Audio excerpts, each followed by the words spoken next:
Olá, sejam bem-vindos, leitores e leitoras do YouTube, no meu mundinho literário. Vamos agora falar sobre os livros de fevereiro.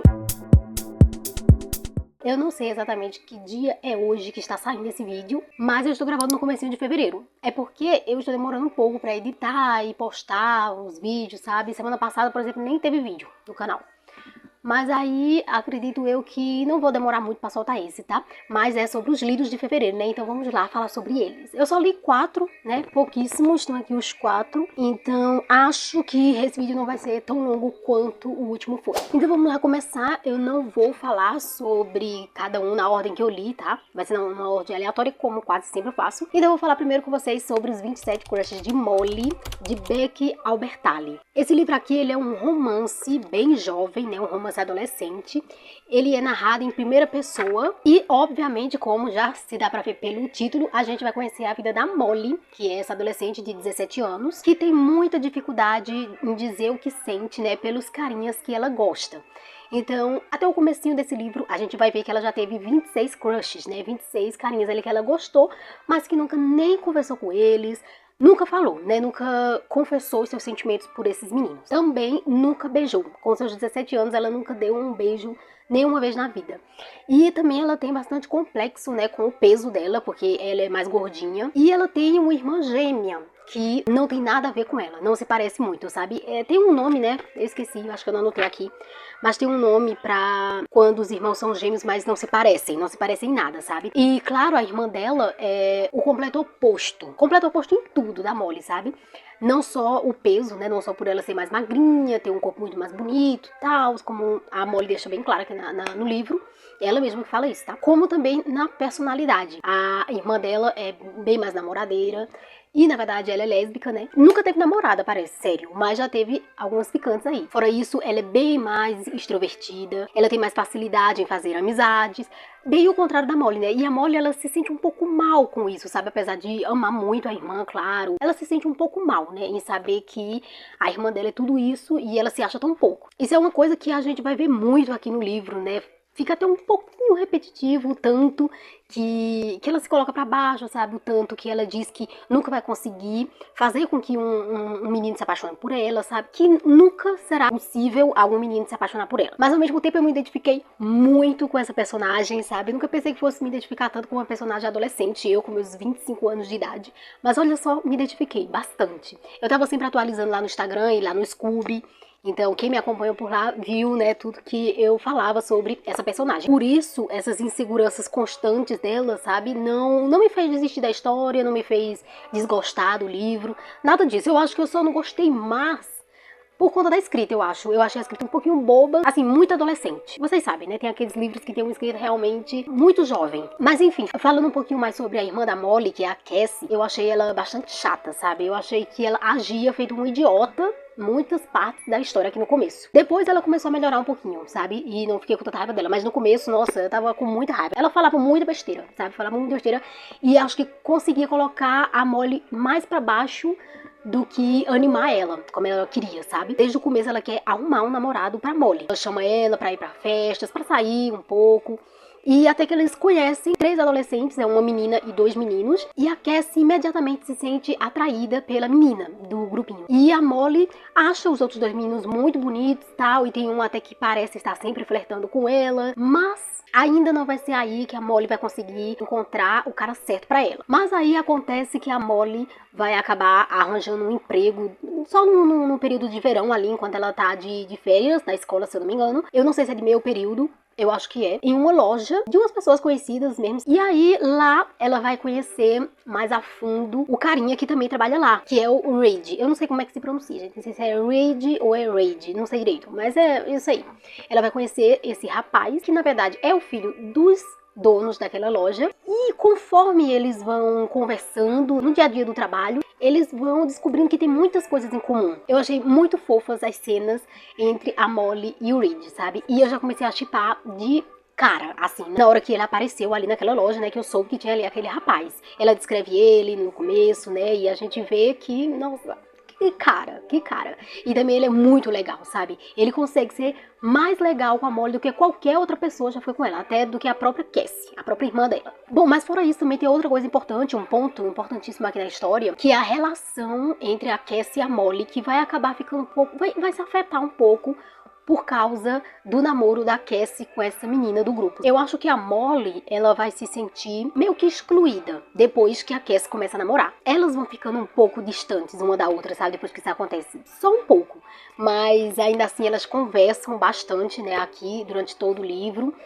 E a conversa, claro, ajuda muito na relação delas a não se destruir completamente. Aqui também tem leves críticas ao racismo, tá? Então sim, esse é um livro onde a gente tem representatividade LGBT e representatividade negra também. É isso, acredito que eu só vou fazer esse resumo pra vocês, tá? Porque não quero estragar nada e eu quero que vocês possam ter uma experiência legal também, sem saber de muita coisa que acontece, tá? Fora isso, é mesmo só um romance adolescente, então se você já é adulto e sabe que não vai curtir nenhum tipo de romance adolescente, eu acho que esse livro não é pra você, porque é uma coisa muito, muito jovem mesmo, sabe? Daquela faixa de idade, assim, de 17 anos. Não acontece nada muito grandioso, não. Mas se vocês são adolescentes, né, e com certeza curtem muito mais romances assim do que aqueles romances adultos ou romances jovem adulto, podem pegar esse pra ler, vocês não vão se arrepender, tá? Porque é uma história de amor muito fofa, mas, claro, envolve muita relação de amizade, a relação de família. Eita, eu não vou me lembrar quantas estrelas eu dei pra ele lá no Scooby. Mas eu acho que foram 3,5. Se não foi 3,5, foi 3, mas de todo jeito eu deixo aqui na tela pra vocês saberem. Agora eu vou conversar um pouquinho com vocês sobre A Vida Invisível de Ed LaRue, de Victoria Schwab. Esse daqui eu gravei o vlog de leitura, que certamente já saiu aí no canal. E lá, claro, eu falo um pouco sobre ele também. Aqui, como eu falei, como eu comentei lá, eu vou tentar dar um resumo mais elaborado aqui. Vou tentar, tá? Não sei se vou conseguir. Porque eu não faço resenhas, né, gente? Eu não sou muito boa pra falar sobre os livros, porque eu me esqueço de boa parte das coisas que eu quero falar, das partes mais importantes eu acabo esquecendo também. Então eu faço só um resumo e digo o que é que eu acho. Esse livro é uma fantasia narrada em terceira pessoa, que na Vida Invisível de Ed LaRue a gente vai conhecer a Ed LaRue, que ela é uma mulher de 23 anos. A gente acompanha a história dela no passado, em 1714, desde que ela tem 7 anos de idade, se eu não me engano, até completar os 23 anos. Ela é sedenta por liberdade, por aventura, sabe, por conhecer coisas novas. E ela acha que o tempo tá passando rápido demais, sabe? Conforme a gente vai acompanhando ali, os anos vão se passando e ela vai completando 19, 20, 21 anos, ela vai percebendo que o tempo tá passando rápido demais e não vai conseguir viver tudo aquilo que ela quer viver. Porque ela mora ali em um vilarejo e naquele vilarejo não tem nada. É um lugar afastado de tudo. E aí, quando ela completa 23 anos, ela tá prestes a se casar. É meio que obrigado, porque ela não quer, pra falar a verdade. Ela meio que tem um exemplo, né, na melhor amiga dela, que acabou se casando e tendo 3 filhos, muito nova. E acabou se prendendo àquela vida de dona de casa, de mãe, de esposa. E se desgastou. Apenas 20 e poucos anos, eu acho que é 23 também que a menina tem. E parece que ela já é uma idosa, tá cansada da vida já. E não vai ter mais como aproveitar nada. E não é isso que a Ed quer pra si mesma. Ela quer uma vida de liberdade, ela quer conhecer outras coisas. E não quer ficar presa a ninguém e nem quer ficar dando satisfações a ninguém também. Nem mesmo aos pais. E aí, é por isso que quando ela está prestes a se casar, que ela se vê sem nenhuma saída, ela vai acabar pedindo ajuda aos deuses antigos, que uma mulher que ela conhece aqui apresenta a ela. Só que ela acaba invocando os deuses errados e na hora errada. Quando ela invocar os deuses, vai acabar aparecendo um deus da escuridão, a quem ela vai acabar implorando, né, para se ver livre daquilo. Ela vai pedir poder ter mais liberdade e mais tempo. Só que esse deus da escuridão é maligno e ele vai acabar distorcendo esse desejo dela, vai acabar fazer com que ela seja esquecida por todos ao seu redor, familiares, amigos, todo mundo, na verdade, todo mundo do mundo inteiro. E ainda vai fazer com que ela fique imortal. Então ela vai ter todo o tempo do mundo que ela quiser. Acaba que depois ela também vai acabar propondo a coisa errada a ele e vai virar uma catástrofe. Ali no primeiro momento, claro, quando ela volta para casa e tenta falar com os pais, ela vê que eles não se lembram dela. Dizem que nunca tiveram filhos na vida. Então, ela vai acabar ficando sem pais e sem casa. Aí ela vai tentar pedir abrigo, né, a outras pessoas. Essas pessoas ajudam ela em um primeiro momento, só que depois que se afastam dela um pouco, esquecem. Não se lembram mais da existência dela. Então, meio que a Ed LaRue vai ficar invisível, né, porque mesmo que ela seja vista, ela não vai ser lembrada por mais ninguém. Ela também não consegue deixar nenhuma marca no mundo, ela não consegue deixar nenhum tipo de rastro. Todo o rastro que ela tentar deixar vai ser apagado no momento seguinte. E ela também não consegue dizer o próprio nome e nem contar a própria história pra ninguém. Ninguém. Então ela sempre vai começar a inventar nomes falsos, né? Pra qualquer pessoa que perguntar o nome dela, vai dizer um nome diferente, um nome falso, ela vai inventar. A gente vai acompanhar o tempo passando e ela continuando exatamente igual, não vai mudar, não vai envelhecer, né? Não vai acontecer nada. E depois, quando ela tá no presente, que é em 2014, a gente vê que ela já tá bem mais habituada àquela vida de esquecimentos, ela já sabe lidar melhor com aquilo, sabe o que fazer pra conseguir sobreviver. Porque, tipo, ela não pode ter nada, ela não pode ter casa própria, ela não pode ter nenhum tipo de pertences. E aí, então, ela vai viver de casa em casa, de pessoa com pessoa, sabe? Mas acontece que ela vai conhecer muita gente, ela vai aprender muitos truques e vai viver de roubos. Vai meio que invadir a casa das pessoas pra poder dormir, né? Mas num primeiro momento, gente, nossa, vocês vão ver o tanto de sofrimento que essa mulher passa para conseguir se acostumar, né, com isso tudo que tá acontecendo na vida dela.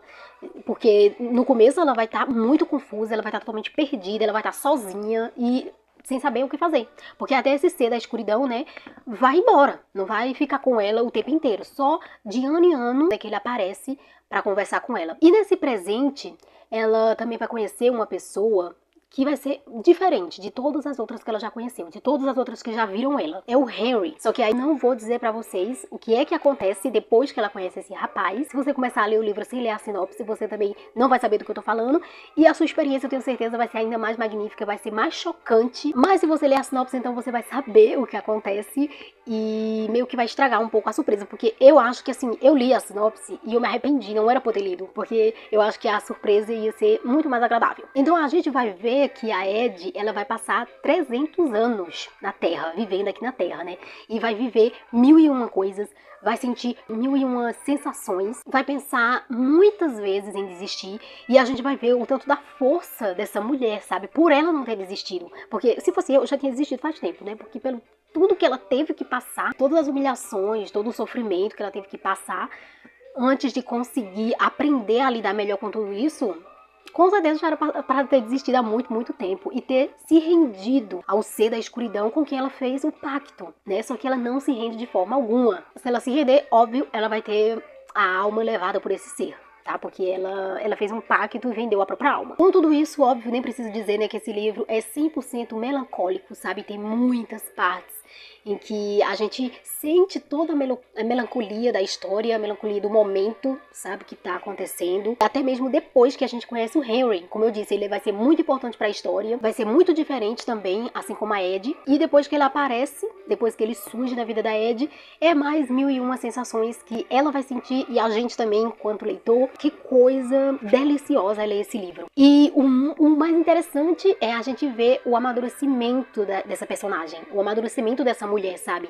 Desde que ela era aquela jovem de 23 anos até os seus 300 anos de idade. O tanto que ela vai mudar, sabe? É incrível, incrível esse livro. Eu dei 5 estrelas pra ele, esse eu lembro, né? Porque foi o livro que eu dei a maior nota. Bora agora falar sobre este livrinho aqui, que é A Moreninha, de Joaquim Manuel de Macedo. Um livrinho clássico da literatura brasileira, né, a literatura nacional. E ele é bem curtinho assim, mas ele demora um pouco para terminar, gente, por causa da linguagem, porque a linguagem dele é muito, muito, muito, muito difícil. Então esse daqui é um romance que foi escrito em 1844. Ele é narrado em terceira pessoa por um narrador onisciente, se eu bem me lembro. E apesar de eu não ter entendido tudo, 100% de todo o livro, né, porque sinceramente teve algumas partes, alguns parágrafos que eu não entendi muito bem, tá? Eu podia repetir 2, 3 vezes, eu não entendia. Parecia que eu tava lendo outro idioma, porque realmente a linguagem é muito diferente, gente. A gente vai conhecer a história do Augusto e da Carolina. A Carolina, que é a moreninha. O Augusto, ele é um estudante de medicina, juntamente com mais 3 amigos dele.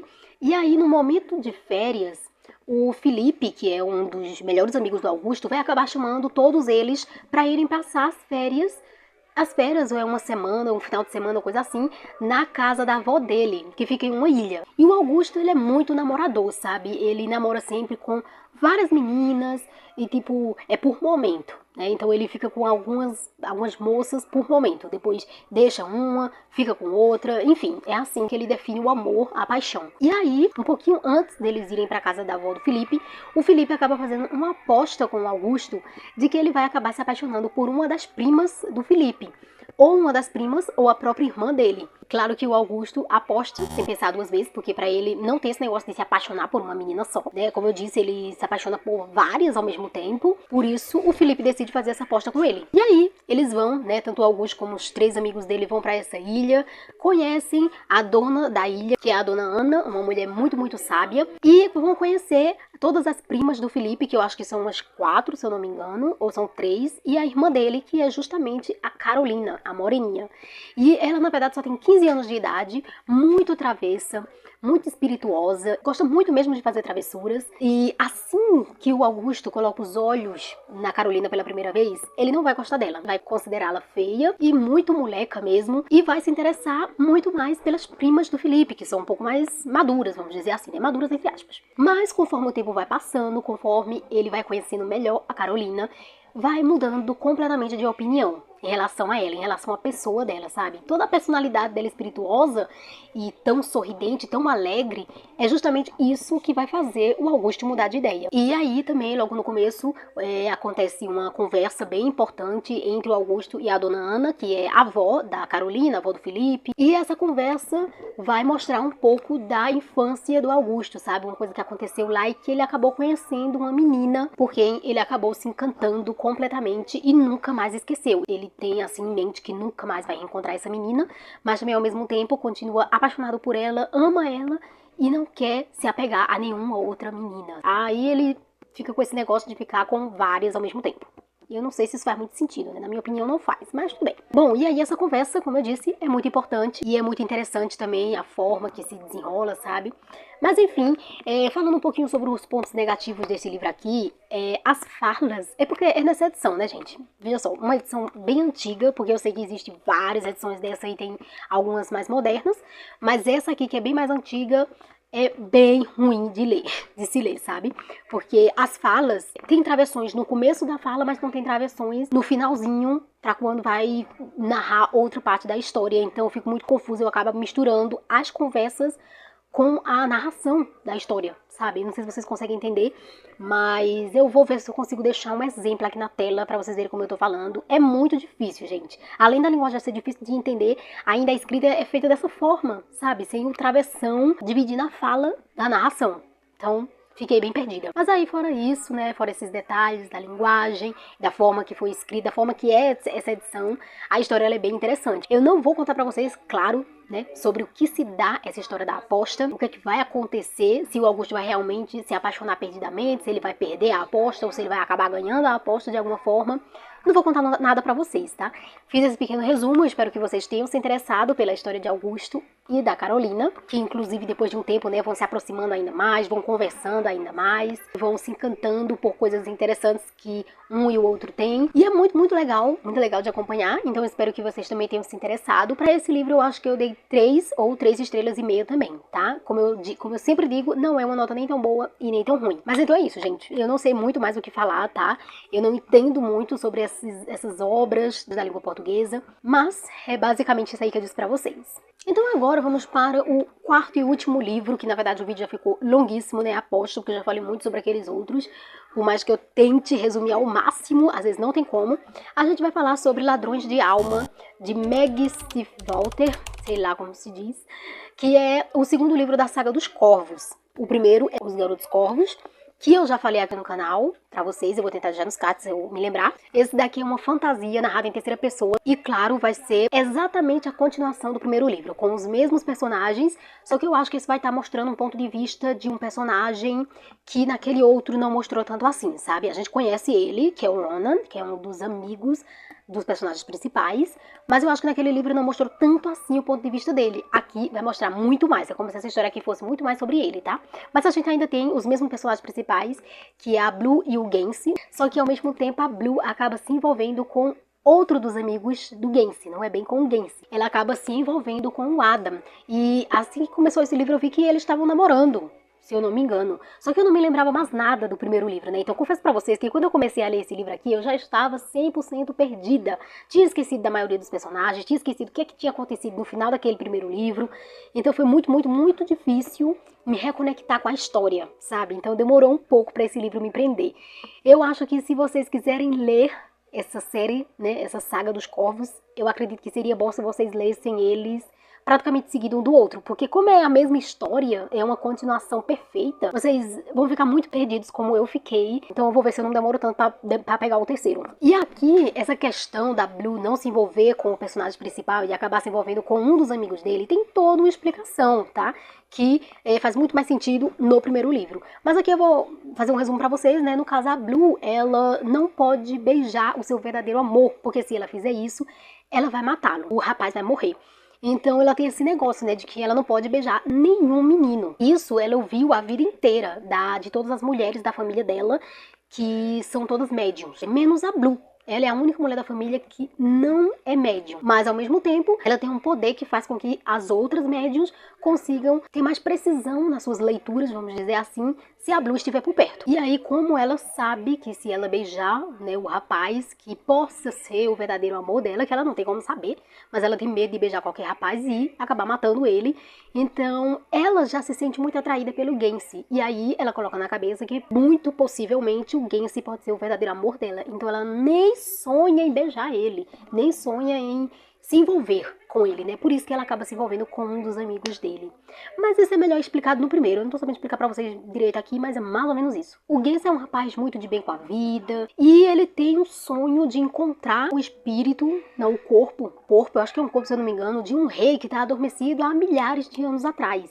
Porque ele sabe que a pessoa que conseguir despertar esse rei vai ter um desejo atendido, ou coisa assim. Tem direito a um favor, é mais ou menos isso. Então ele quer muito encontrar esse rei. Nesses livros vai ter essa jornada, principalmente no primeiro livro, né, vai ter toda essa jornada do Gensi se juntando com seus amigos e se juntando com a Blue depois que eles se conhecem, para ir atrás desse rei. Aqui, como eu disse, a gente conhece muito mais a fundo o Ronan, que é um dos melhores amigos do Gensi, e é um rapaz muito mais fechado, sabe, muito mais na dele, que a gente não conhece praticamente nada dele, porque ele é realmente muito fechado, gente. Então, muito difícil a gente conhecer alguma coisa sobre esse menino.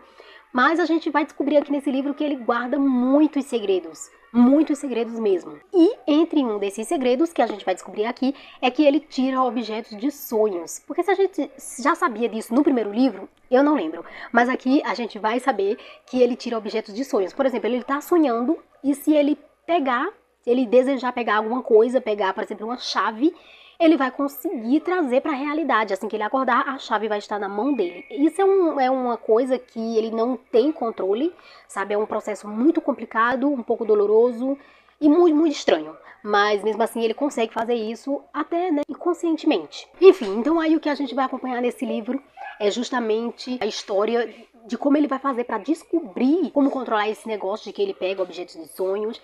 E a gente vai conhecer também um novo personagem, que é justamente o personagem que está aqui nessa capa, que se chama o Homem Cinzento. E ele aparece aqui nessa história com um propósito, tá? Um propósito que no começo vai ser completamente um mistério pra gente. Mas é uma coisa muito deliciosa de se acompanhar, gente. E ele está aqui nessa história como um espião. Ele vai acabar conhecendo a família da Blue, vai se envolver um pouco ali com aquelas mulheres médiums, né?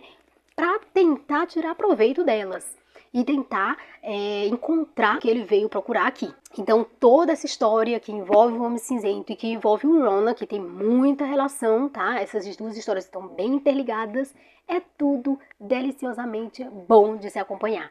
E é uma história bem melancólica também, sabe? Bem naquela linha ali da Vida Invisível de Laru, é uma coisa bem melancólica, o jeito que a autora escreve, o jeito que as coisas vão acontecendo. A gente vai ficar com aquela coisinha, aquele apertozinho no coração. E aí o Ronan vai acabar descobrindo que existe outra pessoa. Aliás, existe mais de outra pessoa, existe mais algumas que fazem a mesma coisa que ele, que conseguem fazer a mesma coisa. E ele vai acabar tendo a ajuda de uma pessoa completamente improvável para conseguir controlar o seu dom. Fora tudo isso, né, a gente tem a relação de amizade aqui desses 4 rapazes, que é o Gensi, o Rona, o Ada e o Noah, que é incrivelmente bonita. Gente, desde o primeiro livro, eu já achava essa relação da amizade deles muito, muito bonita. Eles se ajudam muito, sabe? E se gostam demais, e se preocupam muito um com o outro. Mesmo que aqui nesse livro eles estejam um pouco mais afastados, vamos dizer assim, ainda assim, eles não conseguem deixar de se ajudar. E com certeza esse livro foca muito mais na fantasia do que no romance. Porque a Blue, ela não pode se envolver com nenhum menino. Então não tem muito romance, apesar de ter também, mas é muito pouco. A fantasia foca bem mais e eu amei. Eu nunca pensei que eu fosse amar tanto uma fantasia que focasse pouco no romance. Mas essa aqui eu amei demais, gente. Eu espero que vocês possam dar uma chance também, né? Começar aí a ler Os Garotos Corvos e imediatamente pegar Ladrões de Sonhos pra ler, porque, gente, sinceramente, boa parte desse livro eu fiquei perdida, confusa, me senti muito burra também, porque eu não tava entendendo nada. Isso não torna a história ruim depois, quando a gente se acostuma, sabe exatamente o que tá acontecendo, a gente vai ver o quanto é bom, o quanto é espetacular esse livro, toda essa história. E eu já tô muito, muito ansiosa pra ler o terceiro livro, gente. Eu não me lembro mais como terminou. Minha memória é horrível, então eu não lembro mais como terminou, mas eu só sei que eu fiquei com vontade de ler o terceiro, então eu preciso pegar logo o terceiro. Bem, então esses foram os 4 livrinhos que eu queria conversar sobre aqui com vocês. Os livrinhos que eu li no mês de fevereiro, né? Porque o mês de fevereiro teve menos dias, né? E 2 desses livros foram bem grandes, então por isso que eu me demorei e acabei lendo só 4. Mas já foram leituras ótimas, eu gostei dos quadros, cada um numa medida diferente, né? Acabei esquecendo de dizer quantas estrelas eu dei em Ladrões de Sonhos, mas vocês viram aí na tela de todo jeito, né? E enfim, espero que vocês tenham se interessado, espero que tenham entendido também o resumo que eu dei, espero que vocês tenham se interessado. Por hoje é só, um beijão e até o próximo vídeo. Tchauzinho!